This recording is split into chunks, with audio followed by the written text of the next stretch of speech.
And guys, gagawa tayo ng scrambled egg with onion leeks. Yan, Chinese scrambled egg. So, 2 itlog. Kasi 3 kami kakain eh.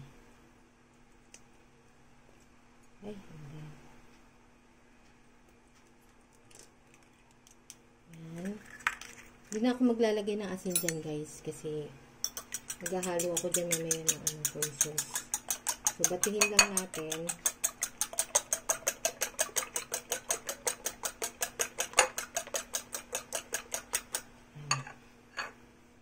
Tapos, kailangan natin ng onion leeks. Ayan. Pwede rin man spring onion, guys. Pwede rin onion leeks. Ito yung matigas na part, yung mas lighter. Ito yung ating ikikisa. Ito, pagkaluto na yung itlog. So, kaya 2 klase yan. Ayan. Papainit na ako ng mantika. Gamit tayo ng loose oil.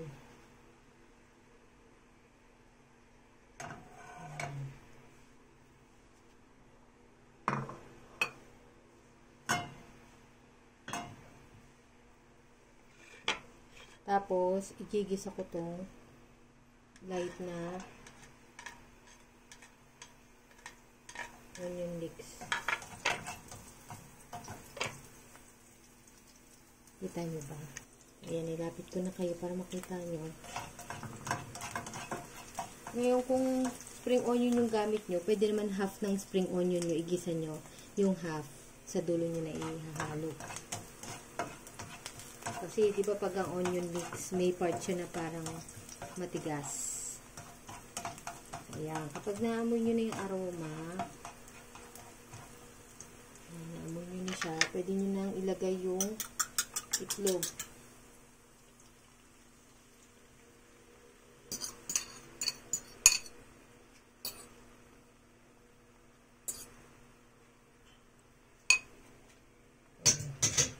Siyempre, ano yan, scramble. Siyempre, naksan natin ang apoy na. Siyempre, gaganin natin na scrambled egg.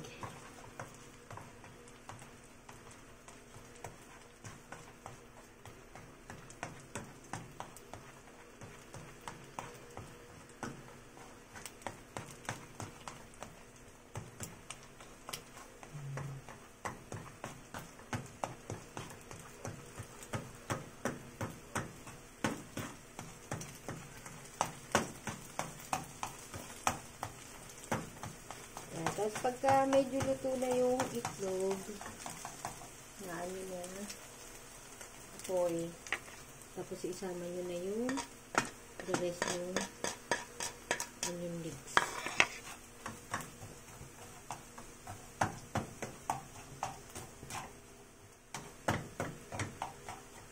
Ito yung durugin natin. Bilang scrambled egg nga siya. Tapos, maglalagay tayo ng soy sauce. Kaya, hindi na ako naglagay ng asin. Tansyahin nyo lang.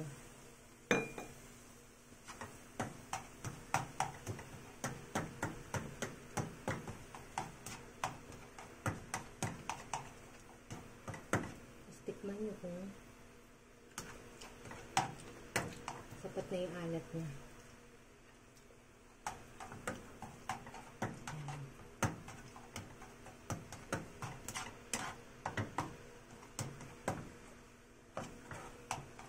Pwede nyo dagdagan kung natatabangan kayo. Okay lang. Okay lang. Yan. Ito guys, pwede nyo itong iulam na. Ipatong nyo sa steamed rice, yung bagong saing. Ulam na yan.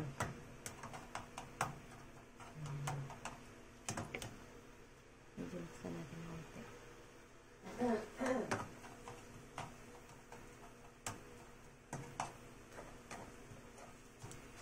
Bagong atake yan sa sa scrambled egg.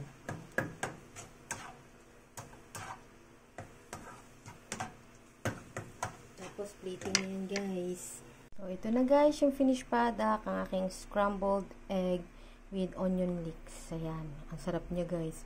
Kahit ito lang yung ulam nyo tapos sa bagong saing, bubusog na kayo.